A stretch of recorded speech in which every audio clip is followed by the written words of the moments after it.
स्वागत है आपका हिंदी कहानी घर चैनल पर। फिर एक दिन किरण के घर अचानक हलचल शुरू हो गई। माँ पापा ने कहा, तुम्हारे लिए लड़का देखा है, लड़का डॉक्टर है। किरण ने उस रात समर को पार्क में बुलाया। चेहरा शांत, लेकिन आंखों में एक अजीब सा तूफान। शादी पक्की हो गई मेरी, उसने कहा। समर कुछ पल चुप रहा, फिर धीरे से बोला, तो अब तू किसी और की हो जाएगी? किरण ने उसकी ओर झुकते हुए कहा, जिस्म किसी का भी हो सकता है, लेकिन तू जिस हिस्से को छूता है वहां कोई और पहुंच नहीं सकता। समर ने पकड़कर कहा, मतलब ये रिश्ता खत्म नहीं होगा? किरण ने होठों पर उंगली रखते हुए कहा, नहीं, ये रिश्ता अब और मजबूत होगा। अब हम चोरी नहीं करेंगे, बल्कि दुनिया को धोखा देंगे। दोनों ने उसी रात एक नई डील की। शादी के बाद भी ये रिश्ता चलेगा, बिना मोहब्बत के, बिना कोई अफसोस के। किरण की शादी को एक हफ्ता हुआ था। सिंदूर अब उसके रोजमर्रा का हिस्सा था, लेकिन हर रोज जब आईने में खुद को देखती, उसे समर की उंगलियां याद आ जाती थी, जो हर बार उसकी टी शर्ट के नीचे कुछ लिख जाया करती थी। उस रात उसका पति एक मेडिकल कॉन्फ्रेंस के लिए शहर से बाहर गया था। किरण ने समर को मैसेज किया, कल दोपहर 3 बजे, पुराना गेस्ट हाउस याद है? समर सिर्फ मैं आऊंगा लिखकर चुप हो गया। गेस्ट हाउस, कमरा नंबर 102। कमरे में खामोशी थी, खिड़की से धूप अंदर आ रही थी। दरवाजा खुला और समर अंदर आया। किरण पहले से वहां थी, सफेद साड़ी, बिना कोई ज्यादा जेवर, बाल खुले और होठों पर वही पुरानी प्यास। दोनों कुछ नहीं बोले, बस देखा, और सीधा पास आकर समर ने उसकी कलाई पकड़ ली। अब तू किसी और की है, समर ने धीमे से कहा। समर ने उसकी साड़ी की पल्लू धीरे से हटाई और पहली बार शादीशुदा सिंदूर वाली मांग पर किस किया। किरण की सांसें कांप रही थी, लेकिन वो पीछे नहीं हटी। बेड पर वो फिर उसी अंदाज में लिपटे, लेकिन अब एहसास गहरा था। अब ये चोरी सिर्फ बदन की नहीं थी, अब इसमें जिंदगी के उस हिस्से की महक थी जिसे उन्होंने किसी को दिखाया नहीं था। हर हलचल में एक रिस्क था, लेकिन वो डर भी अब उन्हें और करीब ला रहा था। किरण ने समर की आंखों में झांक कर कहा, अब ये रिश्ता सिर्फ फ्रेंड्स विद बेनिफिट्स नहीं रहा, ये अब आदत बन गया है, और आते नहीं छूटीन। शादी को अब 2 महीने बीत चुके थे। किरण की जिंदगी बाहर से परफेक्ट दिखती थी। सुबह की आरती, दोपहर की कॉल्स और शाम को पति के साथ हंसी मजाक। लेकिन हर रोज रात 11 बजे जब लाइट बुझती, किरण का दिल किसी और की धड़कन सुनने लगता। समर की।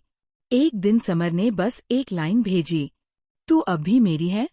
किरण ने जवाब दिया, कल मेरा पति देर से आएगा, तू जानता है दरवाजा कहाँ से खुलता है। अगली रात के 10:30 बजे, समर बाइक से उसकी गली में रुका। चेहरे पर मास्क, आंखों में बेसब्री। किरण की खिड़की से हल्की सी रोशनी झलक रही थी। वो पहले से तैयार थी, नीली कुर्ती, बिना दुपट्टा, खुला दरवाजा। बिना आवाज किए समर घर में दाखिल हुआ। कमरे का दरवाजा बंद हुआ और उसी पल दोनों के लब एक दूसरे से चिपक गए, जैसे महीनों की भूख हो। बोलने की जरूरत नहीं थी, आंखों में वही पुरानी आग थी और हाथों में वही बेताबी। किरण ने धीरे से कहा, आज थोड़ी देर रुक जाना, बस आज की रात मेरी बन जा पूरी तरह। समर ने सिर्फ उसकी आंखों में देखा और सिर हिला दिया। दोनों रात के अंधेरे में पूरी तरह एक दूसरे में खो गए, धीरे धीरे, चुपचाप, जैसे हर पल कोई सुन रहा हो। लेकिन वो डर ही उन्हें और करीब ले आया। सुबह होने से पहले समर चला गया, वही रास्ता, वही खामोशी। लेकिन उस रात दोनों ने जाना, ये रिश्ता अब किसी नाम का मोहताज नहीं, ये अब जरूरत बन गया है। किरण की भाभी की बहन की सगाई थी। एक बड़ा पारिवारिक फंक्शन, लाइटें, कैमरे, रिश्तेदारों की भीड़, और उन्हीं के बीच समर भी आया था। किरण जब समर को देखती है तो एक सेकंड को उसकी सांसें थम जाती है। वो कुर्ते में, हल्की दाढ़ी में और आंखों में वही पुरानी शरारत लिए खड़ा था। समर ने दूर से बस इतना इशारा किया, टेरेस। 7:30 PM।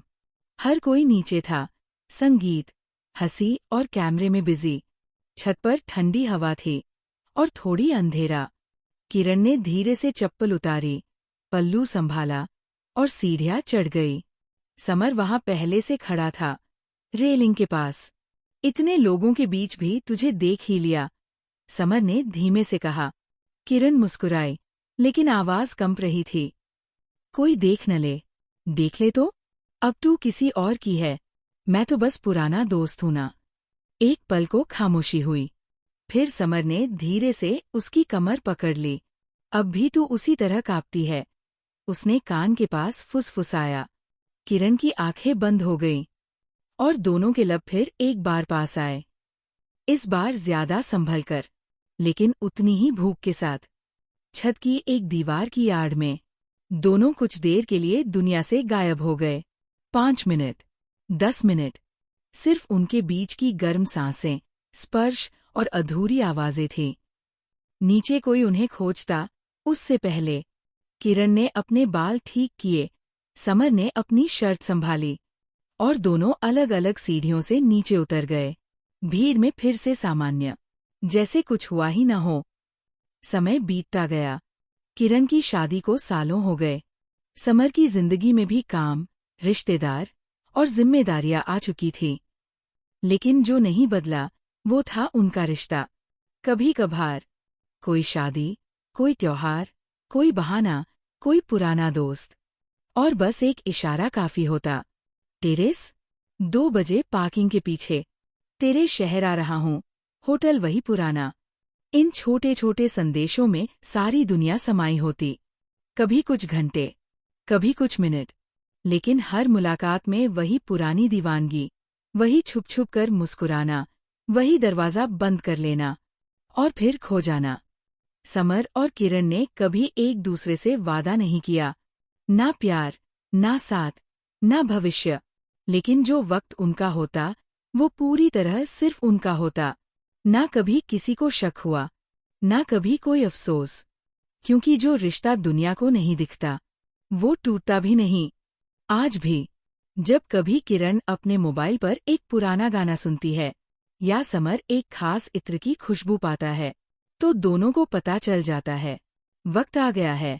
वो मिलते हैं फिर से, धीरे से, चुपचाप और पूरी शिद्दत से। कुछ रिश्ते नाम नहीं चाहते, बस वक्त, खामोशी और 2 धड़कते दिल। कहानी कैसी लगी? कमेंट में बताएं। अगर कहानी पसंद आई तो लाइक करें। चैनल पर नए हैं तो सब्सक्राइब करें। मिलते हैं अगली कहानी में। धन्यवाद।